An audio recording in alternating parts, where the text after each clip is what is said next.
Hello friends and dear students, आज हम discuss करेंगे पैरा अमीनो सैलिसिलिक एसिड, जिसे पास के नाम से भी जानते हैं। ये हमारे pharmaceutical chemistry diploma in pharmacy first year new syllabus और diploma in pharmacy second year old syllabus दोनों में ही देखने को मिलता है। ये एक एंटी ट्यूबरकुलर एजेंट होता है और इस वीडियो में हम लोग पैरा अमीनो सैलिसिलिक एसिड के बारे में, उसकी chemistry, nomenclature, properties, uses, formulation, storage conditions and brand names इत्यादि को आसान तरीके से समझने की कोशिश करेंगे।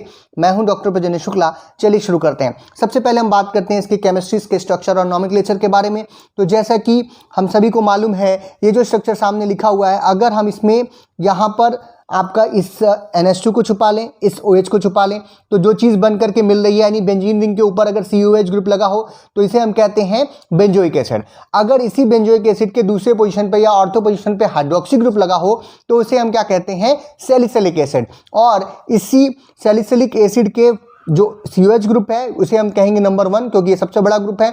उसके बगल से नंबरिंग शुरू करेंगे 1, 2, 3 और 4th पोजीशन पे अगर अमीनो ग्रुप लगा हो तो उसी को हम कहेंगे 4 अमीनो सैलिसिलिक एसिड। एक चीज़ और हम सबको मालूम है कि बेंजीन रिंग पे अगर कोई एक सब्स्टिट्यूशन लगा हो तो जो नेक्स्ट सब्स्टिट्यूशन वाली पोजीशंस होती हैं इन्हें हम कहते हैं ऑर्थो पोजीशन, इन्हें हम कहते हैं Meta position and this is para position. क्योंकि 4th पोजीशन को ही पैरा बोल रहे हैं और पैरा पोजीशन पे ही अमीनो ग्रुप लगा है, इसीलिए इसे हम लोग पैरा अमीनो सैलिसिलिक एसिड के रूप में भी जानते हैं। और इसी का शॉर्ट फॉर्म क्या बनता है, PAS या फिर पास। तो ये एक अमीनो बेंजोइक एसिड डेरिवेटिव हम कह सकते हैं, क्योंकि ये बेंजोइक एसिड है और इस OH को हटा दीजिए और इस पे एक अमीनो ग्रुप लगा है, इसीलिए इसे अमीनो बेंजोइक एसिड डेरिवेटिव भी हम कह सकते हैं। ये एक सैलिसिलिक एसिड का भी डेरिवेटिव हम कह सकते हैं, क्योंकि this portion is known as salicylic acid और इसके 4th पोजीशन पे या पैरा पोजीशन पे अमीनो ग्रुप लगा हुआ है, तो हम कह सकते हैं कि ये एक सैलिसिलिक एसिड का डेरिवेटिव है जहां पे अमीनो ग्रुप जो है वो 4th पोजीशन या पैरा पोजीशन पे लगा हुआ है। पास को अगर हम स्ट्रक्चरली देखें और या इसकी मैकेनिज्म ऑफ एक्शन की बात करें तो ये एक स्ट्रक्चरल एनालॉग होता है किसका, पैरा अमीनो बेंजोइक एसिड का, जिसे पाबा भी हम कहते हैं। पाबा या पैरा अमीनो बेंजोइक एसिड जो है वो बैक्टीरियल एक्टिविटी के लिए काफ़ी ज़रूरी होता है। उसके आप कह सकते हैं कि उसके फोलिक एसिड के सिंथेसिस के लिए इसकी ज़रूरत पड़ती है और अगर इसकी जगह पर हमारी ड्रग बाइंड करेगी तो वो जो फोलेट सिंथेसिस है वो क्या हो जाती है, रुक जाती है बैक्टीरिया में और उसकी जो ग्रोथ है वो भी रुक जाती है। इसलिए इस तरीके से ये एंटी ट्यूबरकुलर एक्टिविटी भी शो करता है। नाम की बात करें तो इसी स्ट्रक्चर के हिसाब से हम लोग इसका IUPAC नॉमेनक्लेचर कर सकते हैं। ये इसका IUPAC नेम है, जहां पर आप देख पा रहे हैं 4th अमीनो 2 हाइड्रोक्सी, दूसरे नंबर पे हाइड्रोक्सी और बेंजोइक एसिड। बेंजोइक एसिड के डेरिवेटिव के रूप में इसका नाम लिखते हैं IUPAC में, तो इसे हम कहते हैं 4 amino 2 hydroxy benzoic acid. 4 position पे अमीनो, 2 नंबर पे हाइड्रोक्सी और ये क्या है, पूरा एक बेंजोइक एसिड है, इसीलिए इस तरीके से नाम लिखते हैं।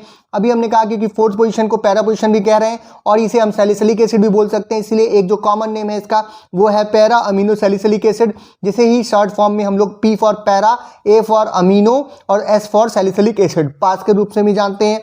इस अमीनो पैरा पोजीशन को हम 4th पोजीशन भी बोल सकते हैं, इसीलिए 4 अमीनो सैलिसिलिक एसिड भी से हम कह सकते हैं, या फिर सिंपल अमीनो सैलिसिलिक एसिड भी से हम बोल सकते हैं। ये सब इसके कॉमन नेम्स हैं या फिर काफ़ी पॉपुलर नेम्स हैं। अब बात करते हैं इसके प्रॉपर्टीज़ की। तो ये जो हमारी ड्रग है वो वाइट या येलोइश वाइट कलर की होती है और समय के साथ इसका कलर जो है वो डार्कन होने लगता है जैसे जैसे ये टाइम बीतता है। स्टेट की बात करें तो ये क्रिस्टलाइन या क्रिस्टल्स के रूप में हमें प्राप्त होती है। ऑर्डर की बात करें तो इसमें कोई ऑर्डर नहीं होता, ऑर्डरलेस होता है। मेल्टिंग पॉइंट की बात करें तो करीब 150 to 151 डिग्री सेल्सियस के बीच में इसका मेल्टिंग पॉइंट होता है। सॉल्युबिलिटी की बात करें तो ये वाटर में बहुत ही सॉल्युबल नहीं होता है, स्लाइटली सॉल्युबल होता है वाटर में। एल्कलीज सॉल्यूशंस में या फिर डाइल्यूट नाइट्रिक एसिड के अंदर काफ़ी सॉल्युबल होता है।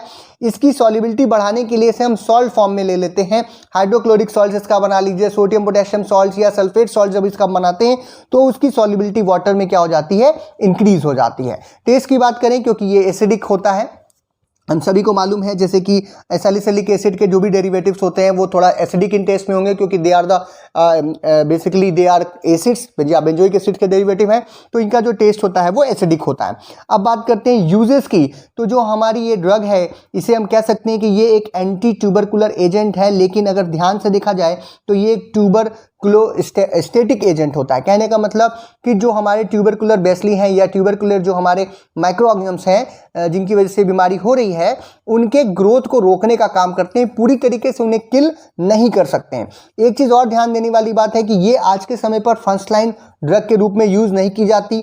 इसको हम लोग स्ट्रेप्टोमाइसिन या डाईहाइड्रोस्ट्रेप्टोमाइसिन जैसी ड्रग्स के साथ देते हैं, क्योंकि ये ड्रग जो है वो ट्यूबरकुलोसिस का जो पेशेंट है उनके अंदर जो रेसिस्टेंस हो रहा है उस रेसिस्टेंस को रोकने का सिर्फ काम कर सकती है, ये पूरी तरीके से ट्रीटमेंट नहीं कर सकती। इसलिए और अच्छी ड्रग्स हैं जैसे रिफेम्पिसिन है, स्ट्रेप्टोमाइसिन है, उनके साथ इसको जो है हम लोग देते हैं।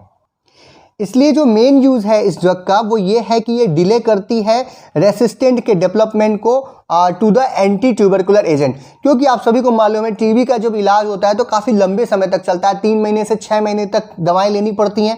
कई बार ऐसा होता है कि पेशेंट के अंदर रेसिस्टेंट हो जाता है to the anti tubercular agent. उन्हीं को रोकने के लिए, इस प्रोसेस को डिले करने के लिए ही हम लोग पास का प्रयोग करते हैं।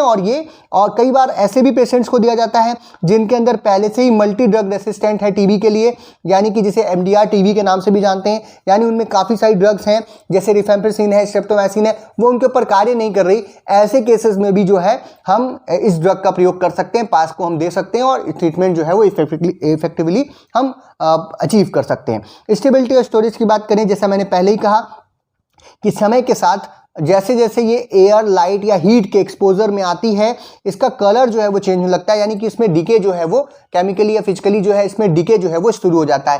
केमिकल और फिजिकल स्टेबिलिटी जो है इसकी वो खराब होती है अगर इसको हम लोग एयर में, लाइट में या हीट के डायरेक्ट जो है कांटेक्ट में से लेकर के आए। इसीलिए इसका स्टोरेज जो है हम ऐसे जगह पे करते हैं जहाँ का टेम्परेचर 30 डिग्री से कम हो, यानी 30 डिग्री से कम में रूम टेम्परेचर में से हम रख सकते हैं।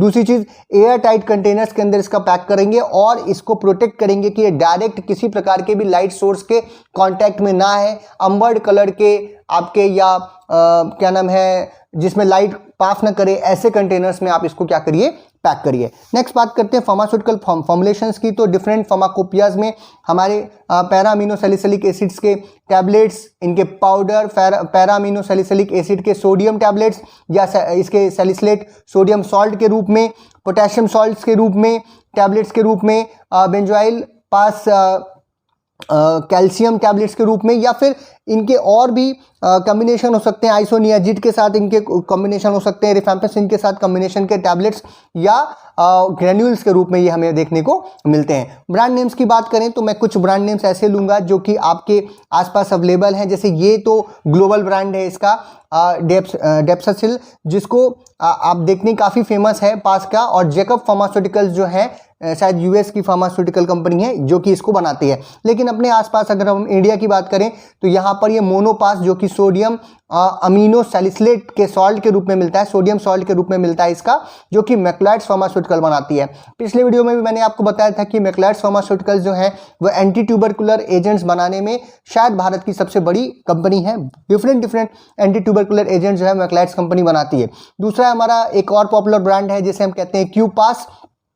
यहाँ पर भी सोडियम अमीनो सैलिसिलेट्स होते हैं लेकिन ग्रेन्यूल्स के फॉर्म में देखने को मिलते हैं। यहाँ पर भी मोनोपास में भी ग्रेन्यूल्स और टैबलेट्स पाउडर्स दोनों के रूप में ये मिलने को मिलती है, टैबलेट के रूप में भी मिलती है यहाँ पे। और ये ल्यूपिन लैब्स लिमिटेड की है हमारी क्यूपास। माइकोपास जो है ये सोडियम अमीनो सैलिसिलेट के ग्रेन्यूल्स बनाती है। कौन बनाती है? कंपनी मैक्लाइड्स फार्मास्यूटिकल्स इसको बनाती है। इसको भी ग्रेन्यूल्स के फॉर्म में यहाँ पर ये पाउडर या टैबलेट के फॉर्म में बना रही होती है। इनापास INAPAS एनापास जो है जहाँ पर एक कम्बिनेशन एक आपको पाउडर देखने को मिलता है आइसोनियाजिड का और सोडियम अमीनो सैलिसिलेट का। ये पाउडर के फॉर्म में आता है, ग्रेन्यूल्स के फॉर्म में आता है, जो कि USB फार्मा बनाती है। आपके देश में काफ़ी इजीली अवेलेबल हैं ये ब्रांड्स, इसीलिए और काफ़ी पॉपुलर हैं, इसीलिए मैंने इनका नाम बताया। बाकी और भी ब्रांड्स हैं जो कि ग्लोबली काफ़ी पॉपुलर हैं, जैसे कि एपास, एपासिल, हेलीपैडिल, पैक्सी, पैमासाइल और पैरासेल ETC। ढेर सारे और भी ब्रांड्स हैं जो कि इस ड्रग को या इस फॉर्मुलेशन में ये ड्रग्स जो हैं उनके पाई जाती हैं। तो ये था आज का हमारा टॉपिक पास, और इसीलिए हम लोग वो टॉपिक पहले लेके आ रहे हैं जो कि diploma in pharmacy first year और सेकेंड ईयर दोनों की केमिस्ट्री में अभी आपको देखने को मिल रहा है। और इसके बाद फिर हम एक एक करके सारे टॉपिक्स जो हैं वो आपके खत्म करेंगे। अगर इससे रिलेटेड कोई भी प्रश्न हो आपके तो आप कमेंट बॉक्स में लिख सकते हैं, हम उनको आंसर करने की कोशिश करेंगे। वीडियो आपको पसंद आया तो इसे लाइक कीजिए, अपने फ्रेंड्स में शेयर कीजिए, चैनल पर नए हो तो चैनल को सब्सक्राइब कीजिए। वीडियो को देखने के लिए बहुत बहुत धन्यवाद।